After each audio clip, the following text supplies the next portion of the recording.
All right, welcome to PatsCast, the unofficial Regina Pats podcast. We are a proud member of the Saskatchewan Podcast Network. I'm Matt. I'm Chris. And this is our episode for January 19th, 2020. All right, thanks everyone for listening in, watching, or connecting in live via Twitter, YouTube, or Facebook. Of course, replays are available on each of those platforms after we broadcast.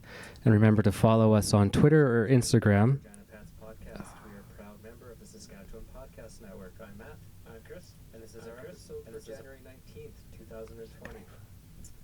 All right, thanks everyone for listening in. Follow us on Twitter or Instagram at WhlPatscast. Interact with us and your comments there. Okay, Chris, we got 3 games to recap this week. But I think before we get to the 3 games we played this week, we kind of got a little excited last week, and Johnny on the spot. We were watching that Everett game, and then quickly went to broadcast and didn't actually finish watching the end of that.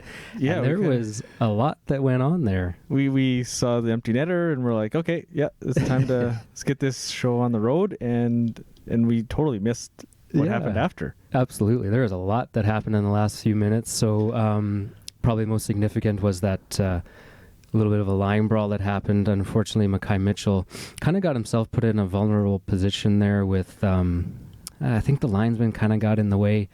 Yeah, he wasn't able to defend himself very well. No, it didn't seem like it. And then Dawson Butt just teed off on him. I don't know how many shots he got in, but some pretty unfortunate events to Mackay there. Broken facial bones, it sounds like. And Dawson Butt received a 12-game suspension for that. I don't know what the suspension, is it just the outcome? Was that what you think it was, or? I don't know, but I don't know what happened before. If I didn't go back too far in the game, but I know Mackay, he gave a guy a cross check. I don't know if it was Butt or not, but just one of those cross checks against the boards, nothing too bad or anything, And then, but he kind of seemed to lose it. And then once he got done with Mitchell, he was getting escorted away by the linesman or the ref, one of the two, and he went at Pratt too. Pratt was tied up with somebody else, and he tried to jump Pratt as well. He was absolutely lost it. Yeah. And I saw the coaching staff too is losing it too. At the very end of the broadcast, if you go back and just go to the very end, when the game's over, they're going at it. I mean, the ref, the actual ref actually stepped in and tackled 2 Silvertips at once. Yeah. That was crazy. And they actually seen that it was getting way out of hand, and they had to jump in, and the linesman couldn't handle what was going on. And kind of as a whole, this whole road trip, the games are very chippy. Very, very chippy. Yeah, you have a theory about that. Yeah, and I was thinking, well, are the players thinking there's no repercussions because they don't have to play each other again? Okay, it's a one game. It's a one game. That's it, and we're not going to see them for the rest of the year.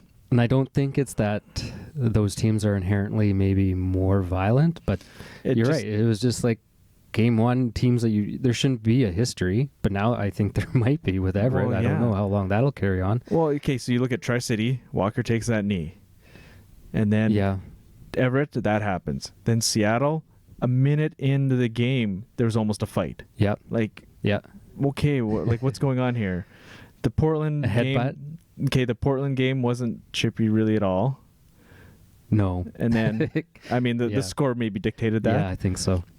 And then the headbutt in the Spokane game.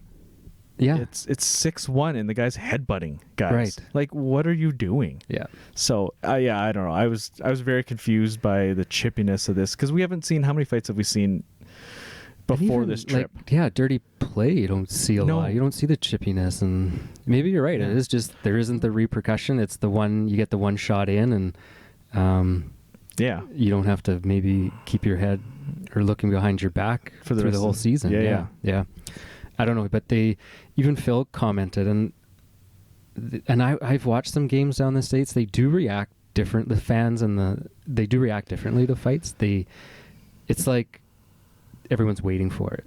Yeah. And they play the Rocky music. It is on, and it's an extra part of the game down there, I feel, and I don't know if they do that down there on purpose, or it's like the car crash NASCAR, just waiting for a crash, big. And that's not all fans. I'm not trying to bash American fans or anything like that, but well, I know even just they promote it. The yeah, venue does, right? Yeah. I mean, you see teams have gone away from showing highlights of fights now and stuff like that. Yeah. But there's lots of fans up here that that's absolutely enjoy true. the fights as well. You hear right? the fight, chant and all this, and you hear the rink perk up when there's a fight. Absolutely. There is a definite increase in interest and volume. Yeah, it just seemed to be, I don't know, a little more violent and yeah, it definitely seemed to be. Yeah, definitely. So sorry we kind of jumped the gun yesterday or last week to get to recording and didn't actually see that bit, but definitely some follow for it, and I don't know what Mitchell's prognosis is. It's going to be a while. He just got back too. I know he just got back from injury, sucks. and Paddock even not called him out, but named him in that press conference with the trades. He's like, "Yeah, Mitchell's back, and I want to see him in the lineup, on a more consistent basis." Real shame. And now he's out again, like that. Yeah, I imagine he'll be wearing a cage for the rest of the season. Well, if he comes back. If he even makes it back for the season, right? Who knows? The season isn't much longer. I was counting up how many home games we have left. It's not a terrible amount. Like, I know there's only a month, just under 2 months of season left. Yeah, because it's mid-March that it ends. Let's not dwell on that, though. No. So let's talk about the games this week. First up was Portland. This one, leading into it, we thought, well, it's pretty much one of the best teams in the WHL against us, who, as we just mentioned, had an unexpected injury, well, a couple unexpected injuries, really, with Walker going down, Mackay Mitchell out, and then was Englot out for this game yet? Yeah, I believe so. Yeah, so we had to call up Leighton Feist and kind of welcome to the well, he was called up prior to the trade deadline, I think. He was called up, yeah. Yeah, so this was his first game, though. Yeah, just in case, right? So, but yeah, he got thrown to in the show. And yeah, he was thrown in there in the Portland game. Nothing like playing against the best team in the league. Yeah, and so going from there. Yeah. So you had a 15 and 16-year-old D pairing. Yeah, in the back. I don't know if they actually were paired up all game. I can't remember now. Yeah, the lineup at least had it that way. Yeah, but I don't know. It's not a totally unpredictable outcome of that game, I think. No, and yeah, it's a shame. I mean, the score's lopsided, and but I don't know what you're really expecting. Hey, we put up 4 goals on Hofer, though. That's true. Hey, let's take that. I was taking that as a definite positive. For sure. Yeah, fair enough. I know I was talking to Josh Kreitzer, who we had on, and he said, well, if I get any interviews with the Pats guys, what do you want? Or do you want me to send you the interviews? And I was like, yeah, sure, I'll take them. And he's like, yeah, I'll see if I make it down there or not, depending on the game, right? And he's like, I was really looking forward to talking to Saskatoon and stuff like that. And the game was 8-0. So he's like, I didn't even bother going to talk to Saskatoon guys. And so I was like, okay, well, 8-0. Well, that's, we lost 9-4. So we put up 4. Like, nothing wrong with that, right? So he didn't end up going to talk to any of the Pats players or coaches. But right. Yeah. So I just thought, well, we put up 4, and I'll take that as a positive out of the game. Totally. So I don't know if you want to. I got an interview from Strush on talking about Leighton Feist. Yeah, I think that'd be good. If you want to hear his comments. That, yeah. This is kind of I think it was before Spokane game. So okay.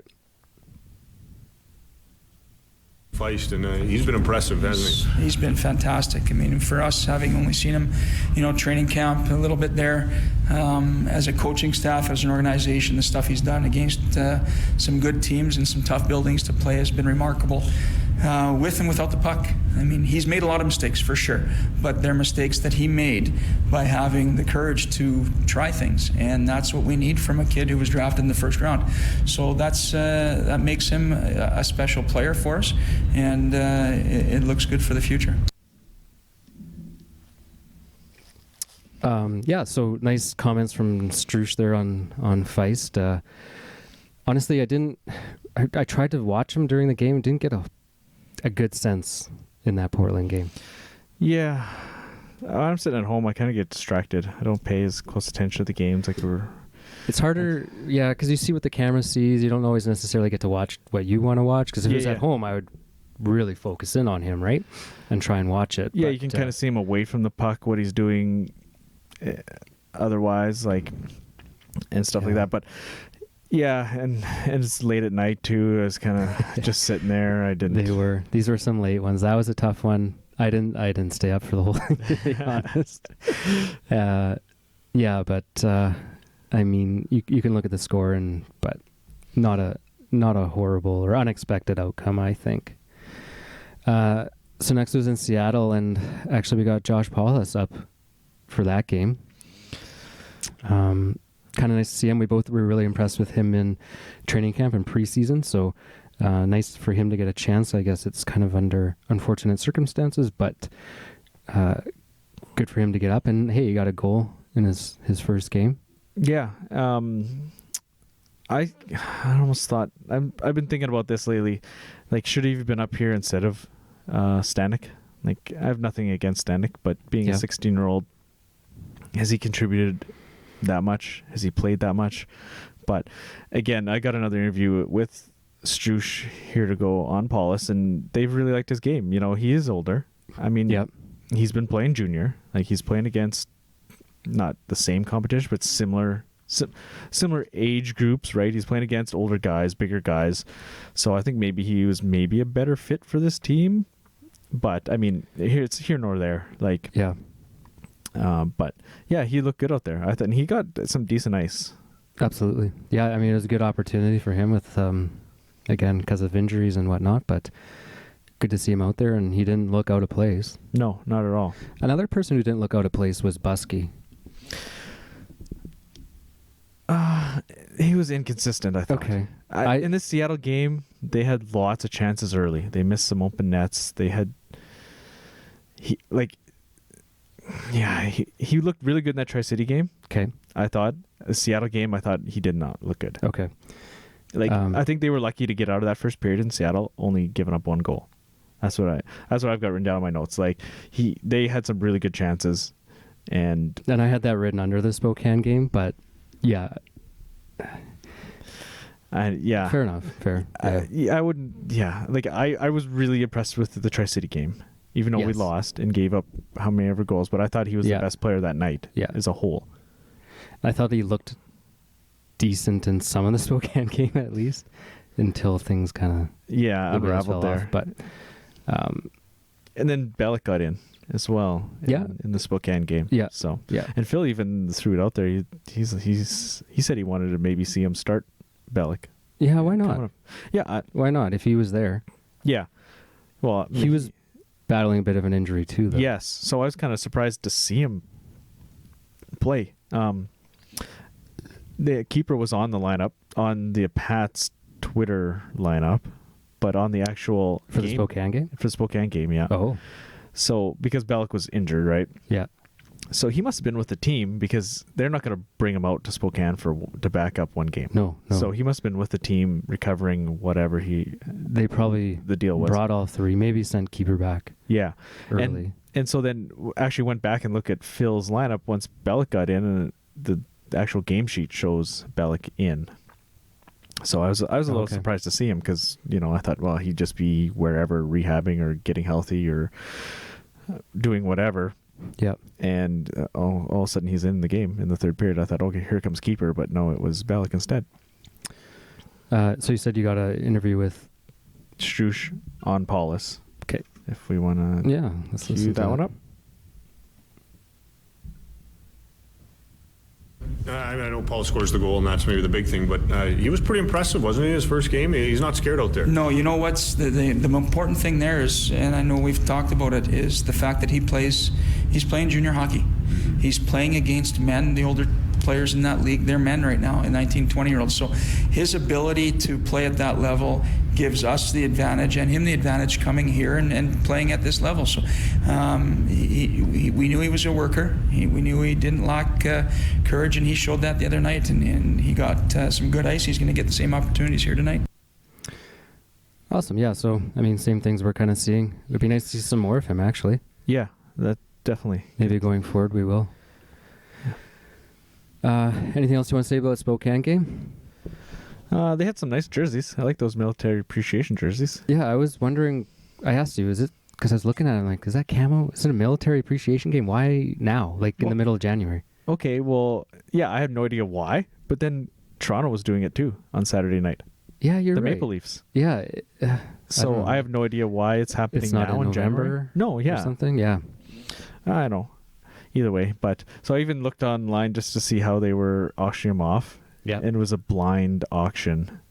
So you put your price down, drop it in a box. That's kind of what you do anyways, right? You have your set point. I guess so, yeah. And you just, that's what you go to. And maybe it's a little more exciting doing it the other way, but live, you get kind of you basically have that. Yeah. Yeah, actually, you probably get more money out of a live because you get like, well, okay, $5 more, $5 more bucks. Yeah. Another 20, another 30. Maybe, blind is a little bit safer. Yeah, it's a little safer, but you have less chance of winning. So, but yeah. Anyways, yeah. Or you could put in a bunch of it and then just end up with like 6 jerseys. Yeah, you got to buy them all. If you win them all, you buy them all. Yeah. It clearly said that on the website. Really? Yeah. Huh. So, and it was weird. So they're wearing white helmets. So I think they have red or blue helmets, whatever. So they probably didn't match with the black. So the Pats were wearing the blue helmets with their white jerseys. Yeah, they probably have white and red. Because I was thinking, though, maybe they have blue, but no, you're right. They would have red. And then, so the Pats had to wear their blue helmets, and it looked kind of odd. Looked odd, yeah. Just wasn't what we were used to. It doesn't look as clean, right? Because they wear the whites with the whites look. Yeah. Look pretty nice, actually. It just looked off. It didn't look bad or anything. I was just like, oh, they're wearing blue helmets. Yeah. It looked off. Yeah. Okay. And one last thing, the attendance there. Yes. Okay. They had over 8,000 people. They had 8,000, and so I went back and looked at Spokane's attendance kind of throughout the season. Yep. And they get anywhere from 3 to 10. So that's didn't look on the promotions or how they. Yeah. It's kind of a collegey town too, right? Because they have Gonzaga there, so okay. It could maybe do with that. I don't know if they get a bunch of college students or if they promote that to the. Maybe they have like college nights. I don't know. Yeah, and I didn't look at the capacity of the building. Obviously, it's more than 10, but the city is the same size as Regina. So that's if they're getting 10,000, that's significant. Yeah, it's really good. But I mean, when you see 3, that's a little disheartening. I mean, they have a decent team, but absolutely. Yeah. But they range anywhere from 3 to 10. So okay. Well, for trivia this week, I wanted to look back and see, has there ever been actually a successful U.S. road trip? Oh.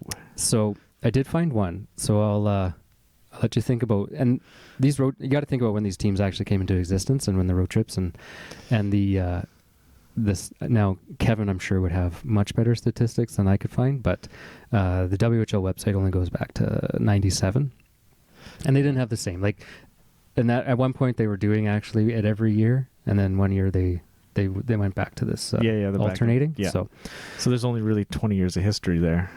Yeah. That's it. Yeah. And if anyone wants Pat's history, reach out to at the Blue Liner. When he calls himself the Pat's historian, I didn't fully appreciate what that statement meant. Yeah, because his binder of stats is unbelievable. Yes, very impressive. I was taken aback by the level of detail in it, and when you're looking for this stuff, it really kind of there just isn't that much information out there. Really, I was trying to find it, and so anyways, just think of the best, at least in the stats that I could find, the best U.S. road trip. Okay, while you're doing that, the Saskatchewan Podcast Network is supported by Connexus. Wellness, however you define it, is achievable.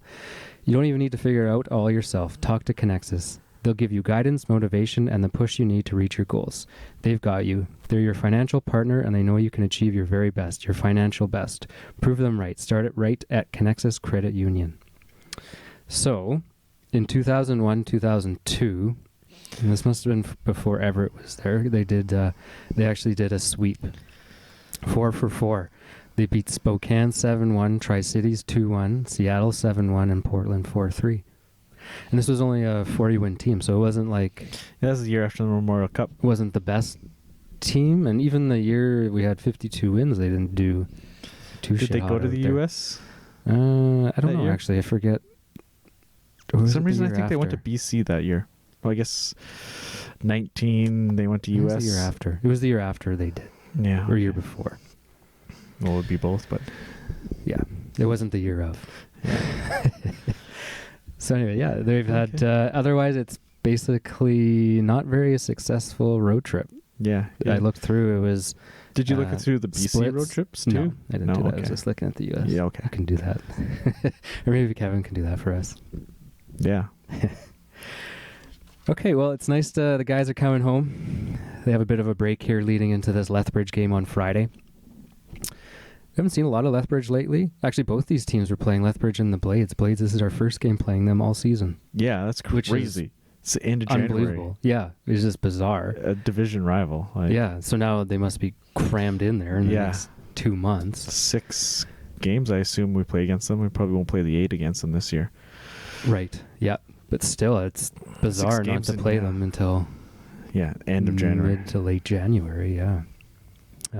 Lethbridge game is the organ donation promotion? Yeah. It's not the Don Cherry organ donation anymore, but it's just still they probably still had some of those jerseys already made, so they're just going with it because Edmonton had the suit. Well, no, they went just Hockey Night in Canada. Right. It's called now. Maybe is the thing. So Edmonton and PA, they had 2 different jerseys there.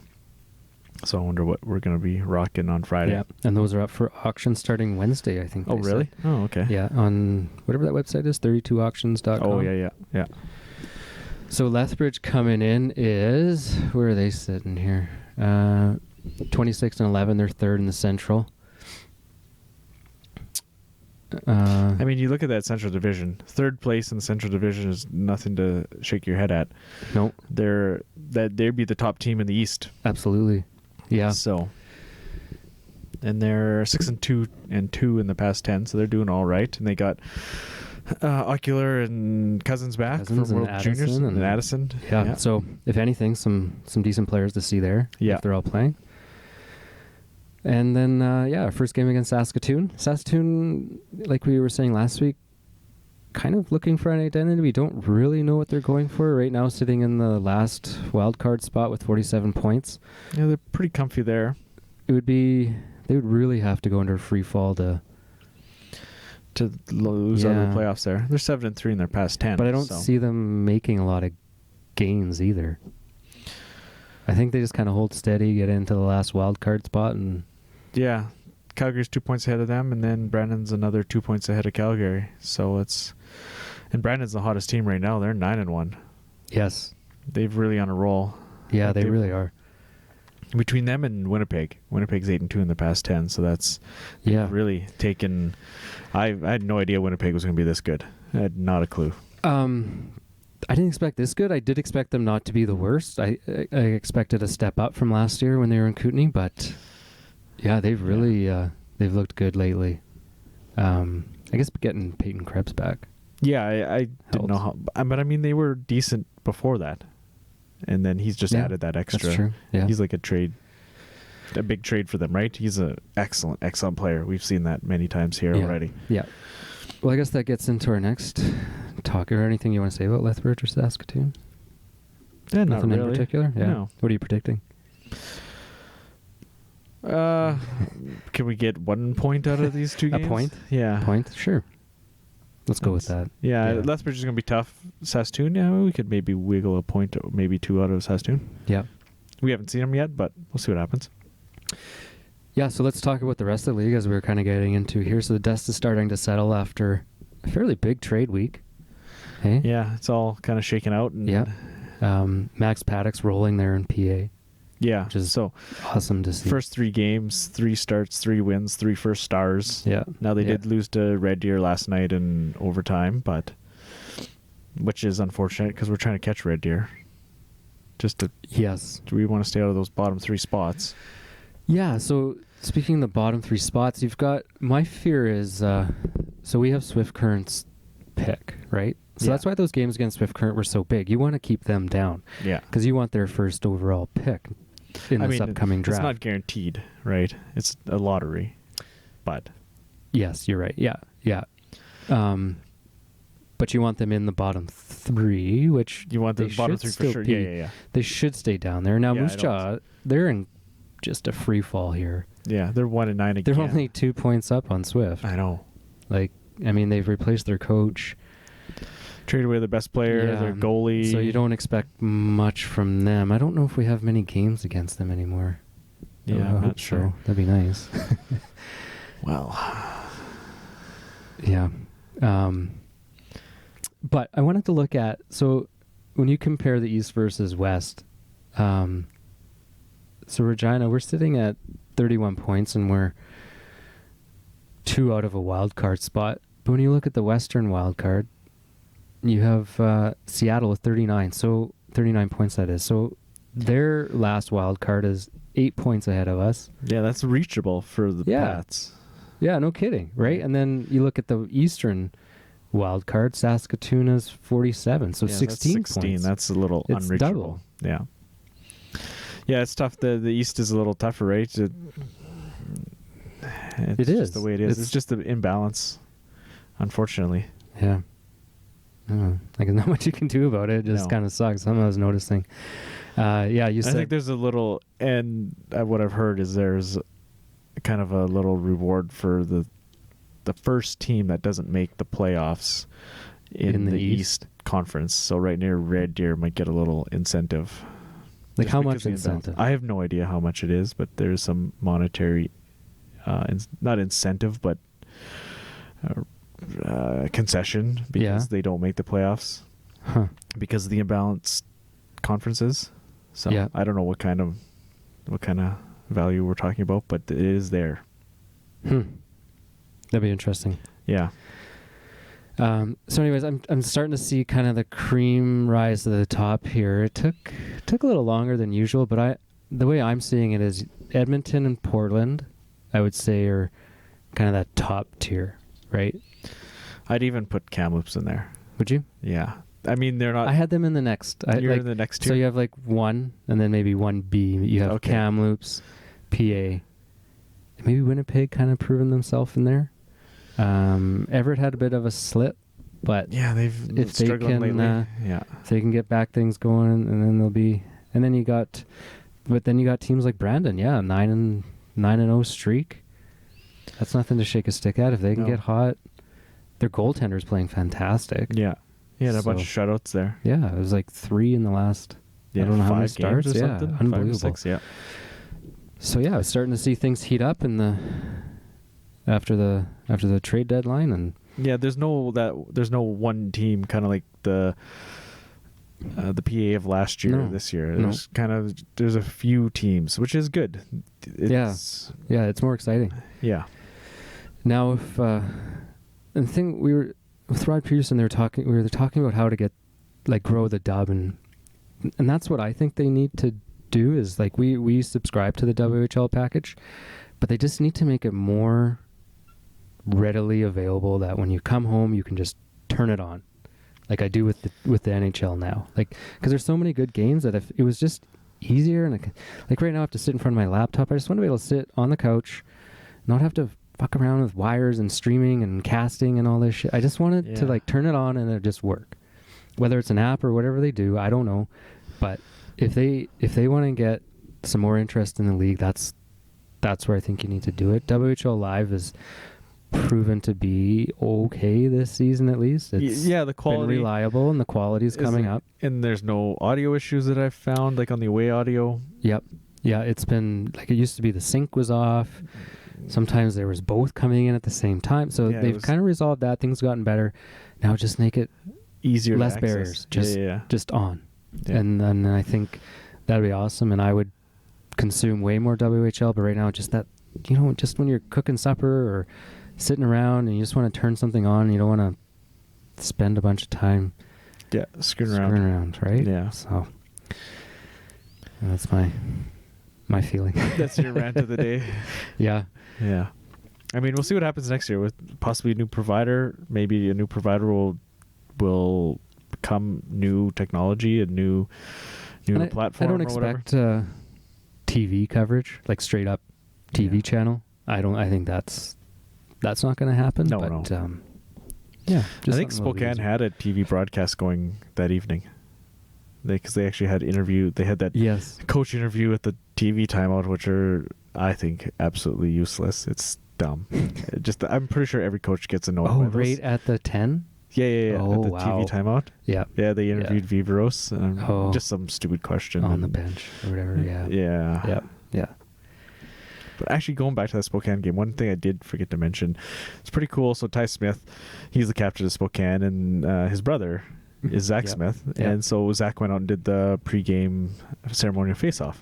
Yep. So I thought that was kind of neat. Yeah, that was really cool. I don't know whose idea that was, but I don't know if they announced Pratt and he said, "Hey, you go instead" or whatever. Yeah. But so there was 5 pucks there, and there was an interview with their dad at the intermission, which I actually listened to, and there was like a wager, kind of friendly bet, and then something about they were betting on the face-off or whatever, but Ty took 3 of the 5 pucks. Usually the home team takes the puck or whatever if there's 2, but there's so many that he took 3 to make sure he had more than Zach did. Oh, shout out to my Oma. She's listening right now. It must be some help from my wife helping my grandmother listen. I think most of our downloads come from family, so maybe that's another one we'll get. Matt Rowe was watching. He was the first viewer to tune in, and then he's like, I'm watching football, so I'll listen later. Okay. He commented on Twitter. Fair enough. Yeah. But so it was kind of a good, they had an interview with the dad, and they talked about the family stuff, and I thought that was kind of cool. But yeah, and I missed that. You said, you should listen to it, and I was, how are you listening? Because usually WHL Live just goes black during. Yeah, so that's another different thing this year. It used to just play the whole radio broadcast, like intermission. You could listen to the Pats intermission on the road, right? But now they not edit it out, but they only broadcast what Phil says. So he's like, okay, we're doing this interview, because they used to do like alumni features and stuff like that, and you could listen to. But it doesn't come through on WHL Live anymore. But if you go over to the home broadcast, you get everything. Well, I mean, it did this time. Maybe they don't get the radio interviews or whatever they do on the home side either. I don't know. But this looked like it was a TV broadcast, and so I listened to that interview. Awesome. I see you're wearing the Blue Jays. Did you see their new uniforms? Yeah. I don't know about them. I don't know. They went back to the powder blue. Now is that just a special? Or yes, is that... yes. It's a third. It's not their. I thought it was all the time. It's not permanent or. Oh, okay. So I'm pretty sure they still have the whites, the blues, the grays, and then the powder blues, and then they still have the red for Canada Day. They said right. So I don't know. It is what it is. All right. Anything else you want to go over tonight? I don't think so. All right. Well, thanks, Mom and Dad, for listening, and keep up those downloads. Anyone else? Again, we try and broadcast live on Twitter, YouTube, and Facebook. We'll come at you again next week after these 2 games, and we'll see you guys at the rink. Good night. Night.